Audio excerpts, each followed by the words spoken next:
अर्नब गोस्वामी की जिस तरह की व्हाट्सएप चैट्स वायरल हो रही हैं वो बेहद शर्मनाक है, पूरे पत्रकारिता के प्रोफेशन के लिए बेहद शर्मनाक है। इस आदमी ने पूरे प्रोफेशन को ऐसा डिस्क्रेडिट कर दिया है कि अब आज के बाद मुझे नहीं लगता कि कोई भी आदमी किसी भी पत्रकार पर कभी विश्वास करना चाहेगा, किसी भी चैनल के संपादक पर कभी विश्वास करना चाहेगा। ये बिल्कुल सही मायनों में सुपारी संपादक बनकर सामने आया है।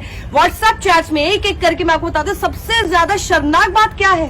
पुलवामा में हमारे जो 40 जवान शहीद हुए, ये उनकी शहादत पर भी अपनी टीआरपी का जश्न मना रहा था।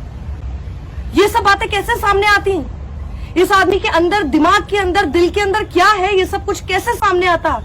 ये तो भला हो इस टीआरपी स्कैम का जिसकी वजह से ये आदमी कितना घिनौना है, ये सारी बातें सामने आ गई हैं।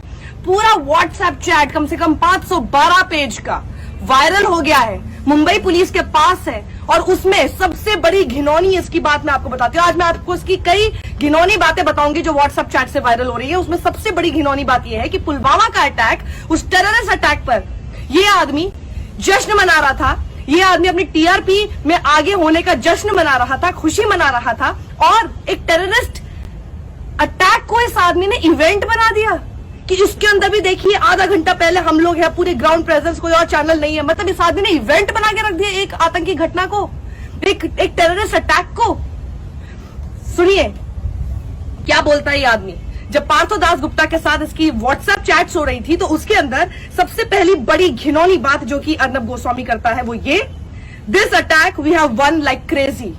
इस अटैक, इस टेररिस्ट अटैक में हम लोग की जीत बहुत जबरदस्त हुई है।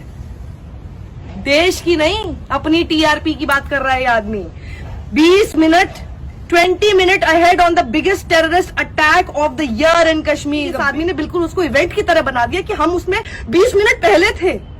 इवेंट, टेररिस्ट अटैक, ये देखिए क्या ये बात कर रहा है आदमी। ये अपनी वहां पर प्रेजेंस 20 मिनट पहले से उसको कवर करने की प्रेजेंस को ये सेलिब्रेट कर रहा है। Only channel with the ground presence. इसको यही सूझ रहा है कि बाकी सारे चैनल जो देश की बात करके आपके सामने अपनी फर्जी राष्ट्रवाद दिखाता है, उस आदमी के अंदर का सच जान लीजिए। ये सब फर्जी राष्ट्रवादी हैं। ये जो मुंह पर बोलते हैं, इनके दिल में और इनके दिमाग में क्या है समझ लीजिए। इसी से शक हो जाता है। जो इतना ज्यादा मुंह से बोलने की कोशिश करता है इसका मतलब है ही बहुत इनसिक्योर और उसके मन में है ही कुछ और। क्योंकि जो चीज हम अपने दिल में लेकर घूमते हैं ना, उसको लगातार हमको ढिंढोरा नहीं पीटना पड़ता। अपने देश को, अपने राष्ट्रवाद को हम अपने दिल में लेकर घूमते हैं। और ये देखिए ये चैनल पर क्या दिखाता है और ये असली में ये आदमी क्या है, only channel with a ground presence. इसको सिर्फ ये सोच रहा है कि मेरा चैनल, देश वेश नहीं, अपना चैनल। और खुद सबसे बड़ा ये आदमी अपने आप को सबसे बड़ा समझता है और अपने चैनल की प्रेजेंस इसके लिए टेररिस्ट अटैक के दौरान ज्यादा इंपॉर्टेंट है और कुछ इंपॉर्टेंट नहीं है। दूसरी बड़ी बात, 23 फरवरी 2019 को बालाकोट के बारे में इस आदमी को पहले से जानकारी कैसे थी?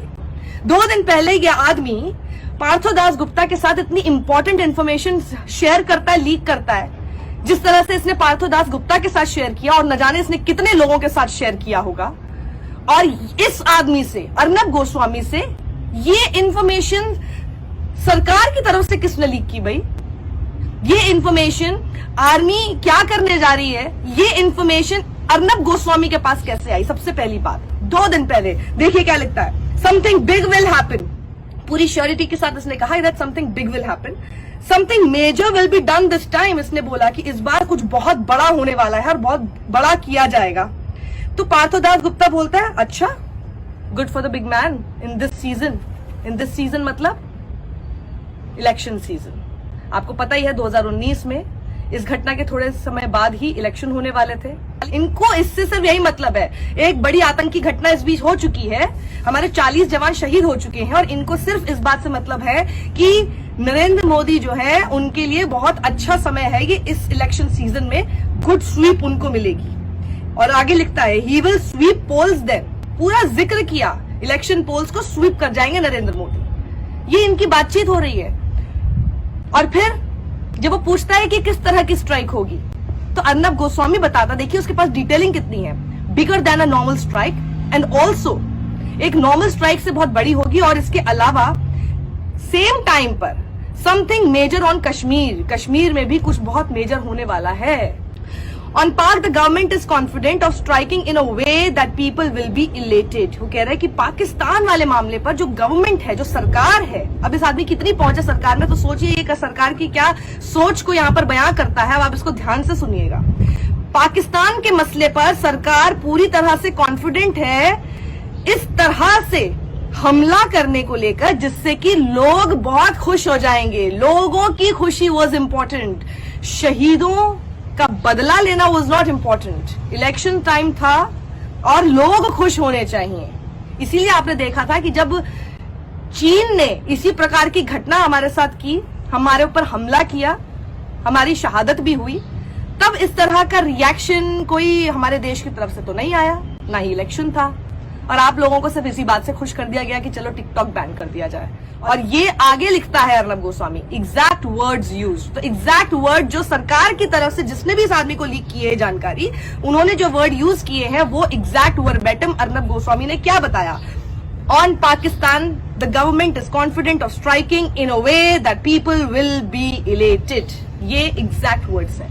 शर्मनाक।